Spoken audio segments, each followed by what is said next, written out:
Okay, what do you think about YouTube tags?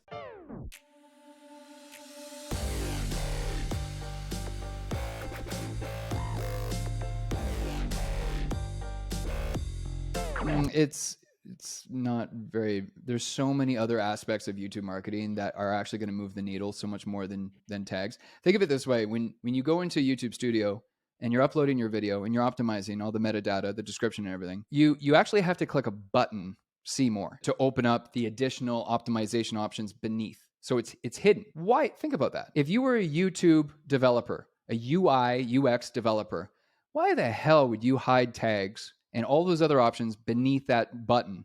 And it's because all of those optimizations are not as valuable as everything above that button. Just think about it like logically from that perspective. Yeah, I've experimented a lot with YouTube tags, and I don't think they make a difference, because there's times where I put the tags in, video doesn't hit. I put the tags in, the video hits. You know, like I think for sure you don't want to just kind of fill it up. You know, you have like 500 characters of tags. And I know not filling it up is definitely good, but I think if you have the right sequence of tags, maybe, you know, like when we talked about Mark Zuckerberg on Joe Rogan, I used a lot of tags to signify that we're talking about Mark Zuckerberg on Joe Rogan. And that was it. And I think that helped.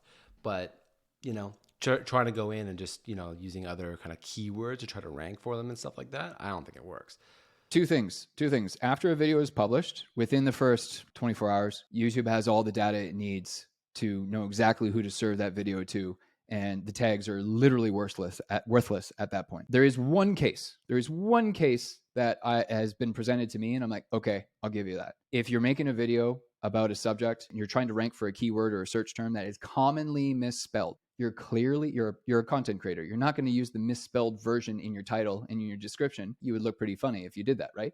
But you could put the misspelled version in the tag. And I'm like, okay, fair enough. That would actually make sense to me. Could you put that word in the description? Does that make an impact more or less so than like the tag? You could, but you could understand why a creator would want to avoid that, because then they're going to look silly if they're misspelling their keyword in the description. So you hide it in the tag where no one would see it. You could just do it like casually if you got a long description. But would you also say on that front that descriptions are more powerful than like tags? Oh yeah, 100%. A description is more influential. Specifically, the section of the description that's above the fold, the first 3 lines. I can't remember how many characters it is. It's exactly 3 lines. Yeah, because that's visible on Google and that's also visible on YouTube without. What is the best thing to kind of write in there? Like the framework? Should you put like a call to action or like? But if I were to optimize that, I would try to kind of draw it in with curiosity. But I have not been trying to optimize descriptions. I thought about going back, and we have articles now for all of our videos that go on the webfriendly.com, right? So I thought about just kind of taking the first few sentences from the article, putting it at the top of the description with a link to the article. I think it might help. I haven't done that. That works. But yeah, I wonder about how effective any of that is. I did notice as well, usually we're putting out a video now. You know, we're at like, 1,200 subscribers. We were at 1,000 before we started the show. Okay. So we basically grew by about 250 subscribers since we started the show, right? So if we would have started at 0, I think we'd be at 250 now. Mm-hmm. And we're on average, we'll get, I think like 50 views would be low for any of our videos. That's like the lowest we're getting, right?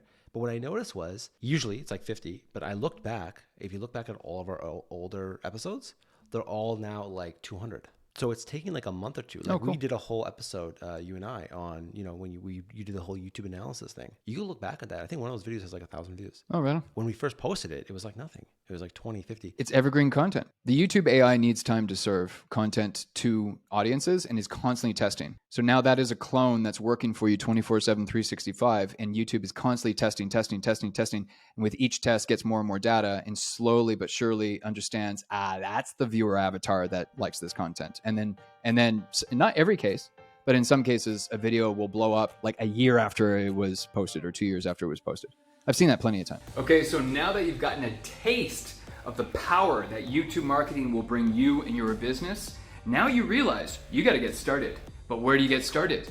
Let alone scaling a YouTube channel. How do I even just start a YouTube channel? Well, that's why you got to go to yt4business.com, find the link below. It's an entire A to Z program that will take you every step of the way. We'll see you there.